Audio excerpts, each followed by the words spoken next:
kati na kolo nzamba apesi biso na bino opportunité ya koyoka sango malamu na bokonzi na likolo lolenge kaka alengelaka liboso ke mokili esalema ke aza nzambe oyo atikaka baponami na ye te na bagénération nyonso. Nzambe atindaka liloba mpona koramene korachete e kosauve peuple na ye. Yango esika ozali ndeko kati na kolo kotirer attention na prédication oyo koyoka préscience ya nzambe oyo akelaki yo lolenge kaka azalaka azali pe akoya abomanaka te aza toujours le membre Dieu et le notre souverain Seigneur de gloire. Na tongo lelo nzambe alingi lisusu ke oyoka maloba na ye naza na Hébreu chapitre 13 verset 8 natangi na kombo na Yesu Christ. Jésus-Christ est un le même hier, aujourd'hui et éternellement. Bien-aimé, Yesu Christ aza lolenge moko lobi eleki lelo pe libela. Alors na kosambela eboso ya ko molimo na centre azwa vraiment place pour annoncer la bonne parole de la vie éternelle. Na tongo lelo na bana nzamba pona mina nzambe ba kolanda vidéo de près de loin eza bénédiction pona bato nyonso ba kolanda ngona kosambela comme Yesu Christ, Seigneur de la puissance et de la vie. Na pambolo suma kasi na kombo na Yesu Kristo na tongo lelo pona kosakola sango mama bokonza likolo lolenge na yango wana ndi Yesu Kristo ayaki pona kosakola te batoma basakola kisango malama bokonza likolo eke biso tozwi ngolu moko lolenge pesamaki na batoma pona kosakola sango mama bokonza likolo eyebi ke kolo kosala makambo minene na baoyo bakoyoka bakotiamo na misala pe bikamo ne kotalitama wuya moko te koyekotema liboso na kombo na Yesu Kristo. Merci. Tu avais ordonné, il y a pour pratiquer que la justice et de ne pas commettre quelque chose contrairement à ta volonté. Et Malouba Oyo est façonné, l'avait ramené, se planter katanité pour que l'obi tous alla vraiment ensemble dans la vie éternelle avec notre Créateur de l'humanité. Na kombo na Yesu Christ. Amen. Oui. Zambaza Koye Bisabiso qu'il est le même hier, aujourd'hui et éternellement. Bien-aimé Nzambe akela kiliko nasi na bonzambe na ye a façonné ki nyonso tout ça comme on aussi la terre ce qui est invisible et tout ce qui est invisible. Alors moto yeba ki natiri ya Nzambe pe lolenge ya Nzambe oya mona ki Nzambe tel ezalaki Adam, mais avant même multiplication ça les Adam tombaki na kati ya péché et tel que mon qui les a qui tombé na péché a perdu totalement la nature de Dieu, la vie éternelle, la puissance comment il gardait le jardin, tout les a qui totalement perdu. Alors, dès qu'il a perdu les sous mes côtés et qu'on empêché, Nzamba s'est retiré, il y avait totalement du ténèbre. Alors, mon toisé qui sous accès mon côté à la lumière éternelle, accès mon côté à Bonzambi, tel que mon saint Nzamba et Paul Azakoïm, nous étions tous privés dans la vie, dans la gloire de Dieu, sans Dieu, sans quoi, sans tout, sans privé même de tout. Ils ont concerné Bonzambi na kat na mokili.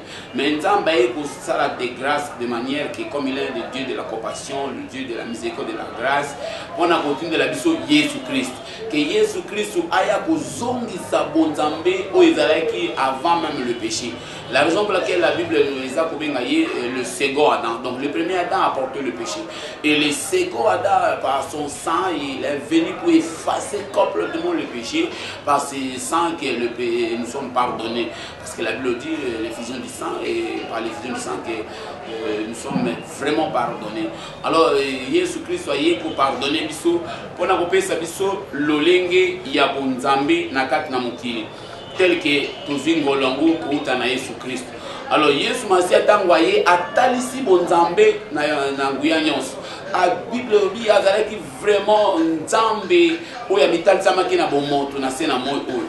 Bonzambe nguya kembo elonga nyonso Nzambe azalaki Nzambe etali samaki na nzela na Yesu Kristo. Lolenge ya kutambola, lolenge ya koloba, lolenge ya kozala bomoi ya Nzambe etali samaki totalement na kati na Yesu Christ. Alors tango Yesu a talisi yango une fois pour toutes. Alors c'est ça vraiment aza lolenge wana atalisi lolenge oyo Nzambe azali. Lolenge wana ezali ezalaka ezali pe ekozala libela na libela. Lolenge musu mosusu ezate, système mosusu ezate, ezala côté à sango malamu, ezala des signes, des prodiges, des miracles, nyonso tout ezako talisa bonzambe na se na moi etalisa maki na Yesu Christ. Alors batoma bazwi lolenge ezalaki na kati na Yesu Christ mpona kosakola sango malamu. Alors natongo lelo nzambe ali koyebisa lolenge oyo esakolamaki na se na moi na Israël, lolenge wana ekozala kaka yango te na suka tango mission nzambe kosila mpona kotatola sango malamu na se na moi. Lolenge wana ekoki kochanger te parce que la Bible dit Jésus Christ en le même. Pourquoi? Parce qu'il est la parole. Il est le même. Hier, aujourd'hui, éternellement. Le lingue wana ya sango malamu, pour la vie, il n'y a qu'un seul évangile, mais il y a des gens qui vous troublent. Parce que vous troubler, vous changez l'évangile, mais l'évangile reste toujours le même. Tel qu'ils allaient annoncer dans Jésus Christ, tel qu'ils allaient annoncer dans Batoma, tel qu'ils allaient annoncer dans des générations en génération, tel que vous allez annoncer les lois, peut-être que vous allez éternellement. Façon mon côté ou mon côté dans le pouvoir, il y a pour changer ainsi dit le Seigneur ou la parole de l'évangile. Bien aimé, le lingue sakola makina Israël, batoma baz tatoli sango malamu na Israël jusqu'à ce que bae ko juger indigne à vie éternelle. Pour Pierre Paul Azakoloba, l'homme de Dieu Paul, a dit que c'était premièrement pour vous que la parole de Dieu devait être annoncée. Comme vous jugez indigne de la vie éternelle, maintenant nous nous tournons vers le païen. Tu vois, même sur acte 15 et je pense que 13e verset, au moment où on entend que Pierre qui vraiment dans le collège, il y a apôtre, qui un peu entre le païen et l'israélite, le juif. Donc, quelques disciples qui ont lingaté que Ngolonzambe et a pu prendre la nation. Mais Pierre Nzamba qui est ouvertement comment il y a Ngolonzambe peut disposer pour la mission. Alors, tant qu'on va passer à la réunion, Jacques maintenant a dit parole, non, comment Pierre a dit le Lengeni Nzamba a jeté regard vers les nations pour choisir du milieu d'elle un peuple qui portant son nom. Et après, à retourner pour relever le reste d'Israël. C'est la nature même nous enseigne, bien aimé. Tel que le soleil est naturellement en Moyen-Orient et que les couleurs en Occident. Et puis, aux hommes qui ne vont réapparaître sous l'Orient, on a qui ne vont coucher en Occident. Et c'est la même chose aussi. Jésus-Christ, c'est lui le soleil levant. Oh, la Bible dit que le soleil levant, le soleil de la justice, le soleil de la vie, Jésus-Christ, tant qu'on a bimi dans Israël, dans le Moyen-Orient, a bandit que ça la trajectoire n'a été dans l'Occident. Et puis, avant que ça la retourne pour réapparaître. Alors, réapparition n'a été dans Israël, et vous allez prendre pour sauver le 144 000 membres. Donc, 12 000 dans chaque tribu à Israël. Donc, 12 000 dans chaque tribu, donc 12 tribus, et vous allez 144 000 membres qui vont recevoir sali dans la réapparition de Jésus-Christ dans Israël. Alors, il est toujours le même. Le lingue au sangomalam ou tatolamaki. N'ajoutez rien, ne retrachez rien. Le lingue bikamo au etalsamaki. Et qu'il n'a voici le signe qui accompagneront ceux qui auront crié. Le lingue a kosakola. Le lingue a bikamo. Le lingue a bomo. Il y a kobika, il y a kotambola. O etalisamaki le lingue wana. Et kozalaka le lingue wana. Ndenge etalisamaki na Israël, nzela ba Thomas. Et puis tango bango ba rejeter sangomalam ou bimi na azu. Précisément na azu humain. Au moment tel que l'épître à Paul, na Corinthe, na Éphèse, Smyrne, Thyatire, Laodicée, qui va ville, parmi les villes, il y a Zuminé, et ça, Sangomalam, qui est répandu tout souvent. Alors, Sangomalam, tant que Bimi Israël, et bien, du coup, ça, la trajectoire, comme le soleil de la justice, Asie, pas traverser l'Europe. C'est le même Dieu, et la même parole de Dieu, même option, même évangile, qui annoncé dans Batoma, il y a un peu qui annoncé dans Zuminaire. Il y a un peu de épître, qui va vivre dans Zuminaire. Et puis, tant que ça a traversé l'Europe, c'était toujours la même parole, même Dieu, même option. Il n'y a pas de Dieu, il n'y a qu'un seul Dieu, le Père de tout et en tous. Et sans malin, qui est sakolama. Et beaucoup de juste tango puissance catholicisme, mais pour réapparaître, pour apparaître dans Rome, tango baye pour ça alliance entre le paganisme et l'évangile de Jésus-Christ. On a combattre vraiment l'évangile. Ils ont concile na Nicée, concile de Rome, pour combattre l'évangile. Et c'est par là que Constantin a commencé à croire et que par ceci tu seras vainqueur. Et de manière que maintenant on combat d'une manière universelle, puisque le mot catholique est universel. Alors, tant que ça est comme en Europe, précisément dans Rome, on combattre maintenant Juif. So, parmi les disciples, apôtres, en Italie, en Rome, en Espagne, Moussa Nanzambe Paul. Pierre a commencé à Rome, Pierre a dit côté à Israël. Pierre a dit souvent en Asie, en Israël. Comment quitter en Europe, c'était Paul. Donc la même parole, même Bible, même option, même puissance, même Jésus. Oh, à Théama qui n'a pas Thomas en Israël, en Asie mineure, à qui peut côté à Rome. On peut poser l'exemple, Moussa Martin Luther. C'était lui qui quoi porteur le véritable Dieu, véritable souverain Seigneur de gloire, notre Seigneur Jésus, qui est le même hier, aujourd'hui, éternellement, a annoncé la bonne parole et qui déstabiliser la puissance papale, l'organisation religieuse, de manière que le peuple recevoir une forte réveil. Et c'est un de réveil et bousculer Europe et qu'Europe est divisée en deux. Europe est tendance catholique et Europe est la tendance protestante.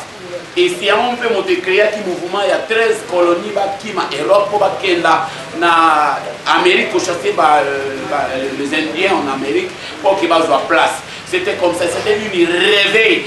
Sangomala Moussala qui réveille Israël, Sangomala Moussala qui réveille les Asie mineure, Sangomala comme en Europe, et ça une forte réveil de manière que les réformes et bandits, dans la classe, Calvin, Belé, Sangomala circuler en Europe jusqu'à ce qu'il traverse en Amérique. Sangomala cueilli et bouger même le continent Amérique.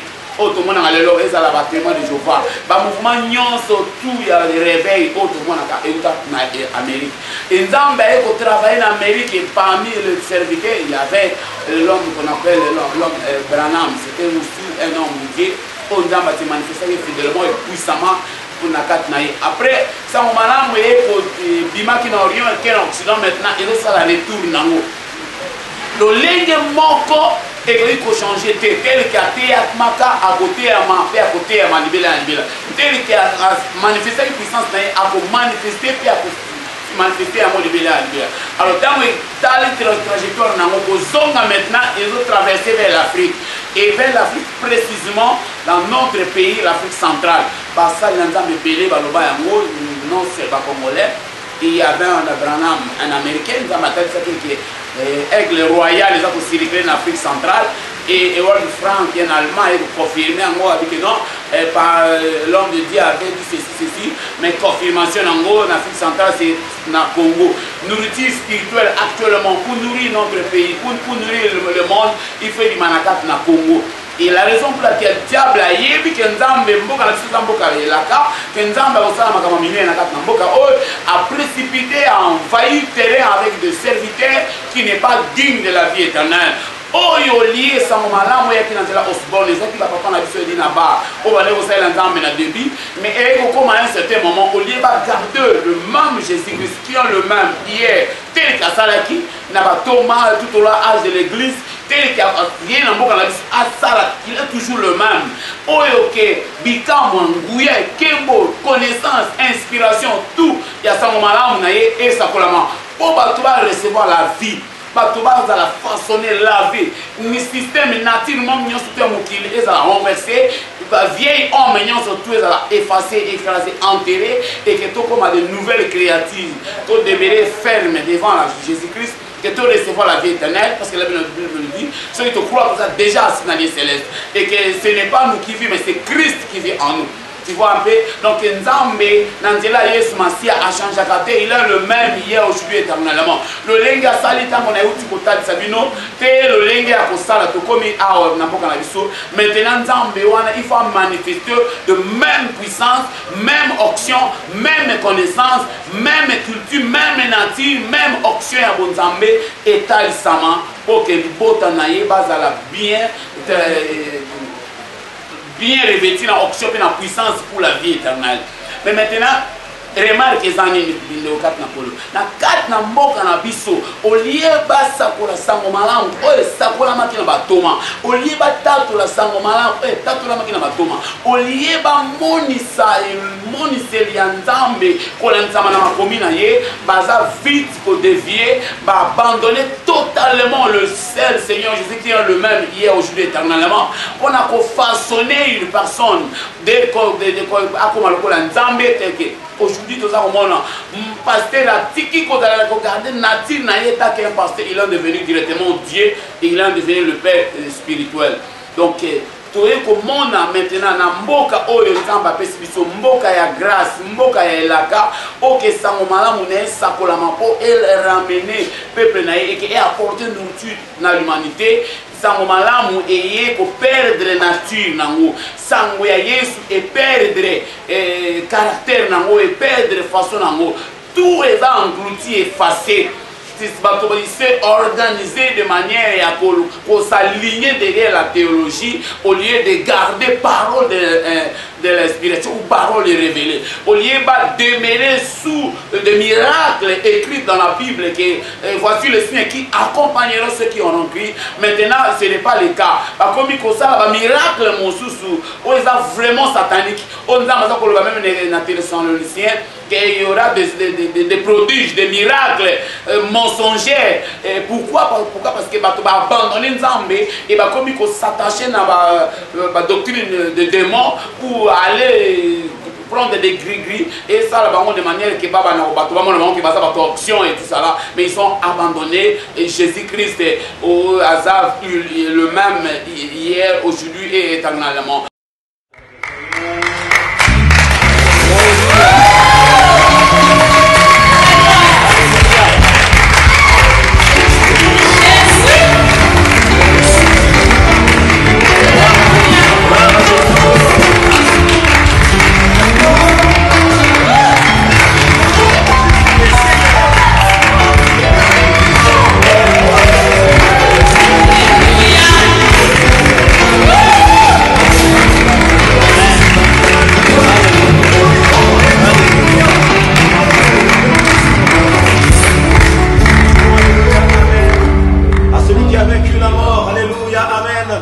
À celui qui est la vie pour l'éternité. Alléluia.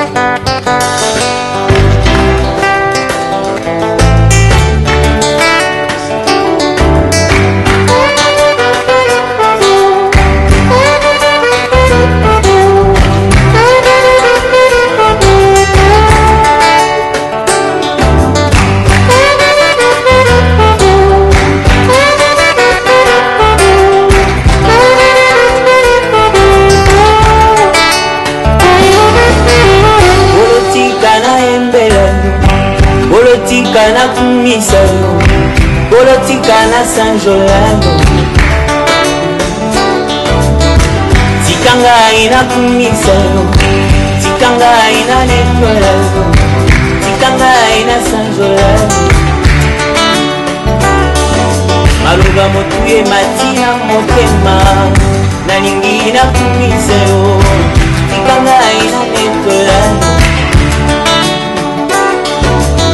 Komona yo masiyananga ezala nzete ya kiyo nakanda na kunya. Komona yo masiyananga ezala mopanga monene ya kokweyisa satana. Nakongwa libota na bikite, nakongwa noko na bikite, na biki nakombo na Yesu. Atangi na bakisi ya famasi, lobiko epesa ngita, kombo ya Yesu nde libisi nanga.